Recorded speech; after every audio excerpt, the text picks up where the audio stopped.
Hey guys and gals, Nary here from Drakewing Gaming, and some of you on Twitter, the Gaming Drag. Today I'm coming back at you another Let's Play episode of No More Future. Alright, y'all, let's go ahead and jump right back into it. We've got a little while to go before we catch up to where we were. Anyway, yeah, I think I might just keep playing like I am right now. Kind of like a recap, I suppose. Anyway, Alarm Chain, you were up, and let's go. Alright, wait, you're thinking they're stored in the soul, aren't you? Ah, quick on the uptake as usual. Just what I've come to expect from you. I mean, it'd explain everything, wouldn't it? Including but not limited to yourself. After all, if a synthetic can retain the ability they had in life or develop a new one altogether, it would mean that the transition doesn't just work on memories, personality, and other minutiae of someone's identity, but rather the whole thing. And from there to proving human beings have souls, and that those souls can be transferred over into an immortal machine, would be easy as pie. Right on, Isaac. That's precisely it. It's not one of our top priorities right now, but I'm sure you understand how an ability using synthetic would boost our research to the next level. Honestly, I'm surprised. I figured you'd take longer to understand my thought process, given how unusual it is.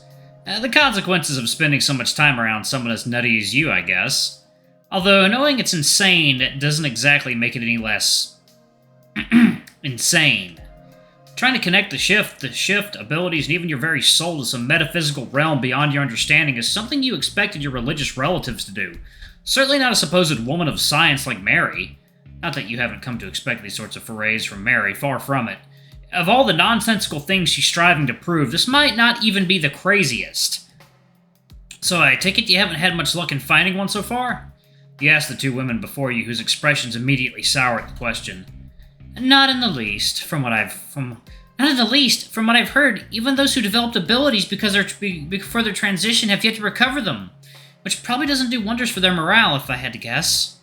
Probably, yeah. I mean, even knowing I can no longer feel things the same way I did as a human was enough to send me into a panic just now. I'm sure losing their abilities was just as painful for many of them.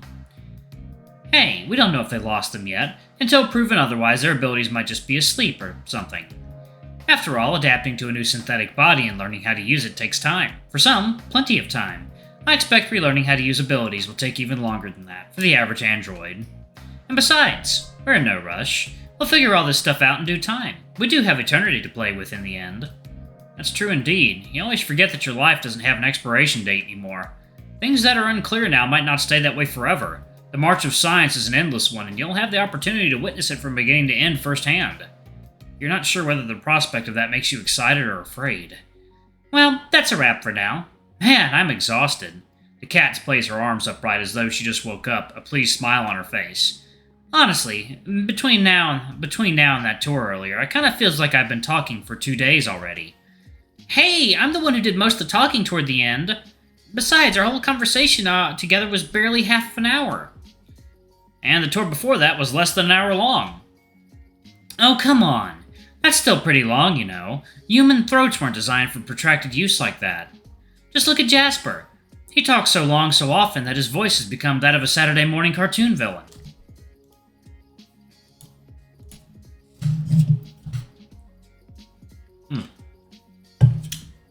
More of that delicious San Pellegrino Aranciata Rosa.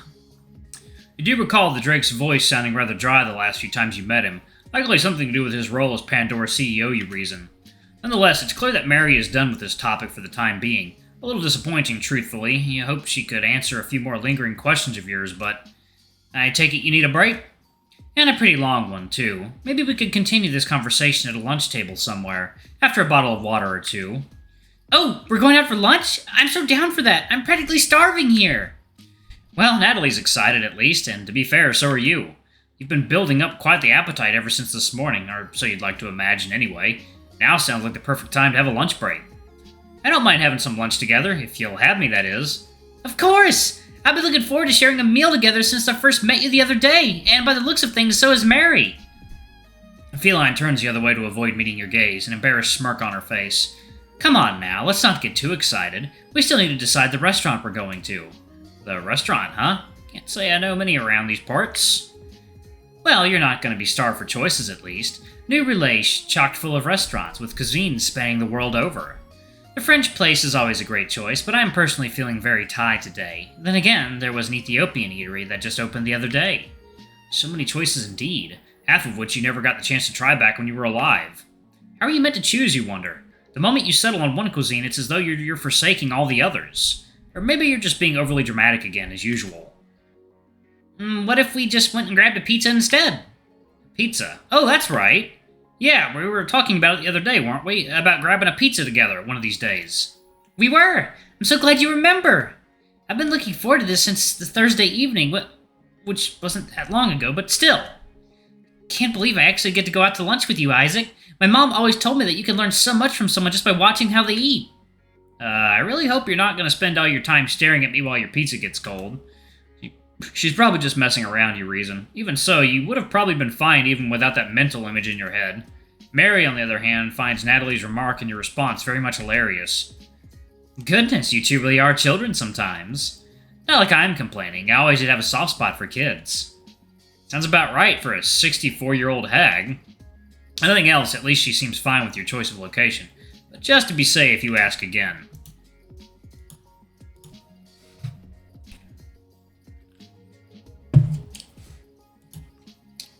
So, is pizza good with you too? Of course. Who do you take me for? Some kind of posh loser who only eats at fancy diners? So long as the food tastes good, I don't mind where I eat. My only worry is that people might start throwing hissy fits once they see you tagging along with us, but, who cares? Nothing a stern talking to can't fix, I'm sure. Though Mary's trying to downplay, you know quite well how bothersome it is to dine outside with other people. Your brief excursion to Daphne's bar yesterday was quite enlightening in that regard. Hopefully Mary's right and things won't escalate to the level they usually do when she's around. Otherwise... Well then, if we're all set, we can start heading out. I already found the perfect place, too. It's a super sweet Italian place right around the corner called... Going somewhere? The break room is infiltrated by a familiar-looking Drake, his tail holding the door open behind him as he hangs under the threshold. His expression is as solemn as ever, and yet his pose denotes an even greater level of impatience than usual. Of course, Mary's quick to take offense with her superior's presence in the laboratory. What are you doing here? I was looking for you, of course, and as usual I had to scour the whole building to find you. And you didn't think to look here first? The Drake rolls his eyes before the feline's mocking irony, evidently not in the mood to deal with her unique brand of humor today. It was fourth on the list. First was your office, then the meeting room on the 12th floor, then the lobby. Frankly, I'd have rather found you anywhere else. This place is creepier than a haunted house. Judging from the woman's expression, she seems to have taken that last remark of his rather personally. But you don't have time to take offense to that yourself as the dragon swiftly resumes his spiel. Either way, I didn't come here to chit-chat. Your presence and your synthetics have been requested for an important meeting. Right now. An important meeting? Normally you wouldn't mind if the request came from Mary or someone else under her, but given that it's coming from Jasper, suffice to say it's quite unsettling indeed. I'm sorry, but I don't recall you scheduling any such meetings with me or Isaac in the last few days. And you know I'm on a very tight schedule already. Besides, we're leaving for lunch right now, so unless this is really important, I think we'll just... Oh, but it is important. Extremely important, in fact. It's the owners. They're ready to meet us right now. The entire break room goes dead silent following Jasper's remark, Mary first and foremost. She might not look as scared as you are, but the feline's eyes betray her stupor and uncertainty. The owners? Already? Oh, God.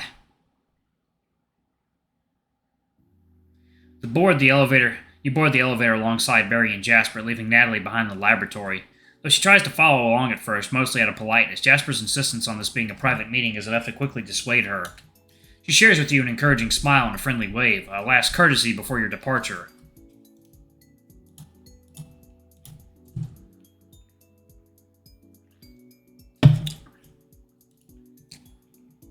Then the doors suddenly close and your slow ascent begins. You feel a deadly mixture of fear and anxiety building up as your legs threaten to give out. Judging from Jasper's expression, he's definitely not bringing you in front of the owners to sing your praises. Not like you ever expected him to, anyway. In fact, considering how he reacted to finding out you'd been involved in a fight yesterday, you fully anticipate you'll be torn a new one. And that's probably the best-case scenario to boot. Noticing the grim look on your face, Mary tries to comfort you as best as she can.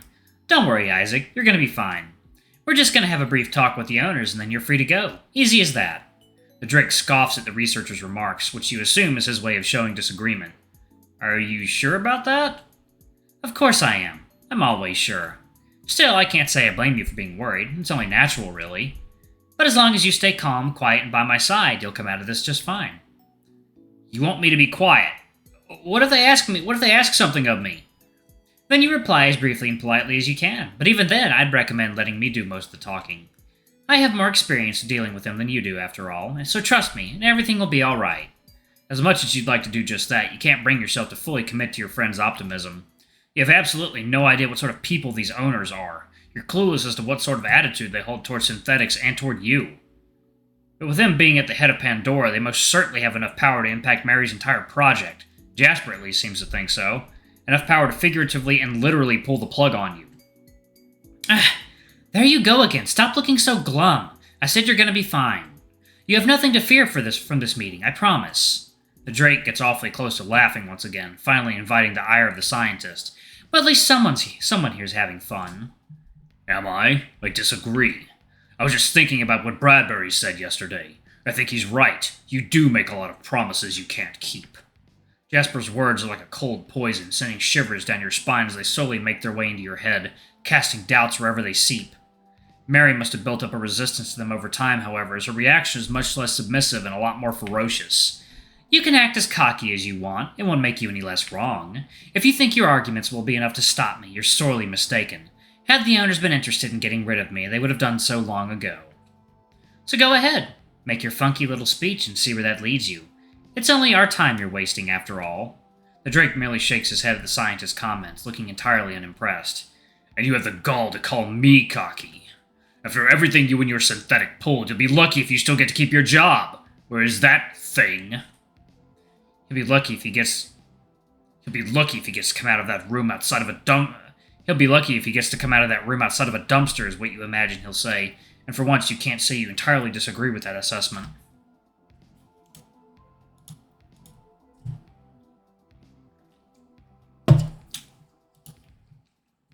If the owners end up agreeing that your actions, although not necessarily illegal or a threat to their company's reputation, you don't expect things to end up well for you in the slightest.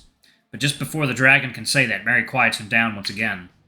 He'll come out of this just fine. Now stop trying to scare him and go back to rehearsing whatever dumb speech you have ready for the occasion, asshole.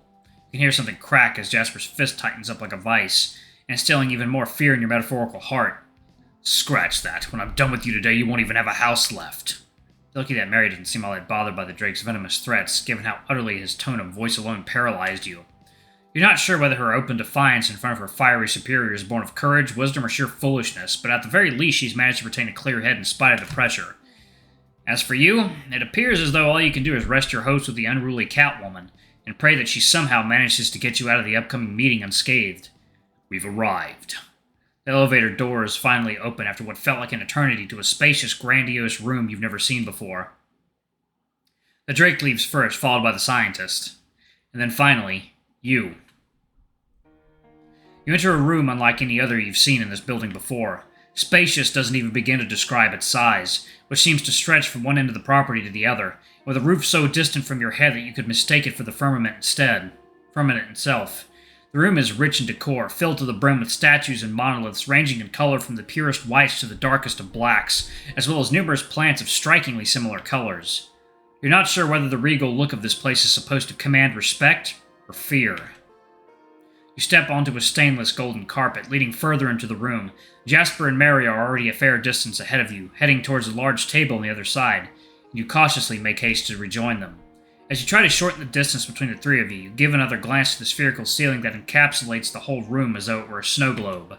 You're quite sure this is the same sphere as the one you could see from outside Pandora's headquarters, which gives the building its iconic appearance. Does this mean you're standing at the top of the building, then? You suppose it makes sense, given you're about to meet the men in charge of the whole company here. Hey! Mary slows her pace just enough to let you catch up to her, reaching over your back with one arm to draw you in as she whispers quietly in your ear. I know this place is creepy as hell, but I need you to face forward from now on, alright? God forbid these idiots think you aren't paying them the respect they deserve. You nod timidly to the scientist's request and silently reprimand yourself for letting your gaze wander at a time when it really shouldn't be. Excuse me? You're not sure what sort of people these owners are, but given how much power they wield, you definitely don't want to be caught doing anything that might upset them. You take her advice to heart as you would focus your stare onto the desk on the other end of the room and towards the people sitting behind it. 2 people sit at the farthest edge of the table, a rabbit and a pangolin. They appear to be rather advanced in years, and their curated attire suggests that they're far richer and more powerful than you'll probably ever be.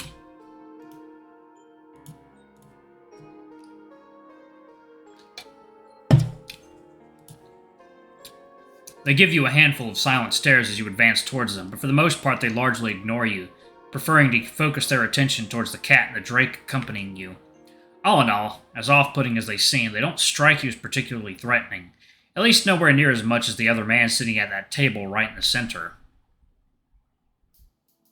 The bald eagle requires no introductions. You need only briefly glance at him to understand who this man truly is. Mr. Morgan is a grim reflection of his grandson, or perhaps Jasper is a brighter reflection of his grandfather. Either way, you can clearly see where the CEO got his posture and that grisly look in his eyes from. He appears to be the sort of man you would never, ever want to cross or talk to, or to exist on the same plane of existence as. He doesn't even seem to acknowledge you as the 3 of you grow closer, and you can't tell whether that's a good or a bad thing. Amidst the silence that envelops the whole room like a blanket, Jasper approaches the owner's desk, while you and Mary wait patiently behind. He keeps his arms folded behind his back, likely out of deference, as he turns to address his superiors. "Mr. Algon, Miss Lightning, grandfather." He gives a special nod to the eagle sitting at the center of the table, though he earns no visible reply from him for doing so. Alright, y'all, I'm going to pause it right there. Thank y'all so much for watching. Don't forget to like, comment, subscribe, ring that notification bell, and check out our Patreon if you can. It always helps. Before I go, I'm going to give a quick shout out to our lovely bronze tier patrons. Thank y'all for all you do for the channel. We greatly appreciate your support. Thank you to our silver tier patron, Cade Silverman. Thank you for going a bit above and beyond. It's greatly appreciated. Thank you to our gold tier patron, Tresem Guy. You're awesome. We love you. Thank you for subbing to our ultimate tier. Anyway, if y'all want to get your names in the credits, get access to all of our not safe for work content as little as $5 already. I love you all, and I'll see y'all in the next video. Bye-bye!